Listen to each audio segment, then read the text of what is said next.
नमस्कार मंडळी, कसे आहात सर्व? मी वर्षा राणे आजच्या डेली ब्लॉगमध्ये तुमचं सगळ्यांचं स्वागत करते. सध्या मी माहेरी आले होते चुलत भावाच्या लग्नासाठी आणि सकाळची 7:30 वाजले होते आणि एवढं छान कोवळं ऊन पडलं होतं ना, म्हटलं ही तर व्हिडिओ घेतलीच पाहिजे. हे समोर जे रिकामं शेत दिसतंय ना, तिथं नेहमीच शेती होती. आता आम्ही काही शेतात राहत नाही बरं का, आजूबाजूला बिल्डिंगच आहे. पण हे समोरचं राणे ना, आज वर्षानुवर्ष तिथं ऊसच होतो आणि उन्हाळ्यामध्ये तर खूप छान वाटतं वातावरण. त्यानंतर इकडे कॅरेटमध्ये माझ्या आईने लसूण लावलेला होता आणि त्याच्या खाली लसूण तयार झालेलं होतं. आता तो फक्त काढायचं बाकी होतं आणि ह्या 2-3 कॅरेटला 2-3 दिवस पाणीच घातलं नव्हतं, त्यामुळे त्याच्या पातींना सुकलेलं होतं. त्यानंतर लग्नाला जाताना काही व्हिडिओ वगैरे शूटिंग काढली नाही. लग्नात गेलो आणि लग्नात पोहोचलो. आता खरं तर लग्नाला गेलो ना, अशा गाठीभिटी होतात बरं का पाहुण्यारावळ्यांच्या. आणि खरंच लग्न कोणाचं असेल तर आपण जायलाच पाहिजे, कारण आपले खूप नातेवाईक तिथे मिळतात. आता मामाला राघवला सांभाळायची जबाबदारी मामावरती होती. तर राघव लग्नामध्ये मामाबरोबर अशी मस्ती घालत होतं ना, आमचं हे दुसरं पिल्लू माझ्याकडे असं बघत होतं. त्यानंतर लग्नामध्ये ना नवरा नवरीची एंट्री झाली. हा माझा चुलत भाऊ आहे, त्याच्याच लग्नात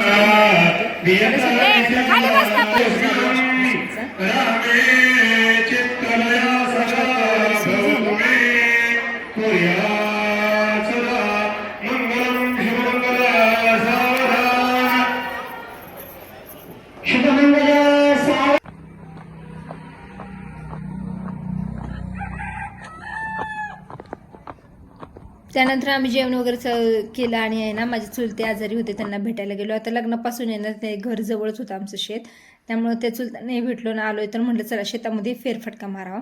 आणि तिथं कोंबड्या गाया म्हशी वगैरे बघून येणार ध्रुवला खूप आनंद होता. त्याला असं वाटत होतं मी कुठं पळून कुठं नाही. तो तर म्हणत होता मी इथंच राहतो मम्मा. आणि आमच्या शेतामध्ये ना नेहमीच ऊसच लावलेला असतो. आणि संध्याकाळी 5:30 ते 6 वाजले होते, पण एवढं छान वातावरण वाटत होतं ना. खरंच खेडेगावचं वातावरण खूपच भारी असतं आणि खूप छान वातावरण वाटत असतं, म्हणजे वाटतं. ध्रुव इकडं तिकडं पळत होता, तो इकडं जाऊ का तिकडं जाऊ असं करत होतं. इकडं झेंडूची झाडं लावलेली आहेत. आता ह्याला काही फुलं वगैरे आली नाही आहेत बरं का, कळ्या आलेल्या आहेत. गुढीपाडव्यापर्यंत ह्याला फुलं येऊन जातील. संध्याकाळचे ना 5:30 ते 6 वाजले होते. सूर्य मावळतीला आला होता, पण एवढं छान वातावरण वाटत होतं ना, असं वाटत होतं तिथेच राहावं. आपल्या शहरामध्ये असं वातावरण मिळत नाही. खूप मोकळी हवा, पक्ष्यांचा किलबिलाट आणि हे वातावरण खूप मनाला प्रसन्न करतं. आता आलोयच तर म्हटलं पुढं कॅनॉल आहे, कॅनॉलच्या बाजूला पण आमची शेती आहे, तिकडं पण जावं म्हणून आम्ही पुढे चाललेलो होतो.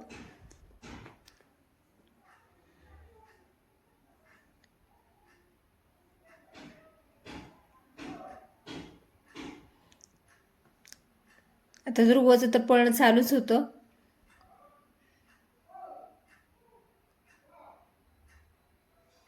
आमच्या इथं कॅनॉल आहे, पण कॅनॉलला खूप पाणी असतं. आणि इथं आहे ना, वहिनी मला कणस तोडून देत होतं. आता इथं ऊसामध्ये आहे ना मका लावली होती आणि मक्याला आहे ना छान कणस आलेली होती बरं का. खूप छान वातावरण वाटत होतं. आम्ही कधीच शेतात राहिलो नाही, त्यामुळे ना हा अनुभव कधीच घेता आला नाही. आणि आता म्हटलं आलोयच तरी थोडं फोटोशूट व्हिडिओ पण काढून घेऊ म्हणून 1-2 फोटो आणि 1-2 व्हिडिओ काढून घेतला मी.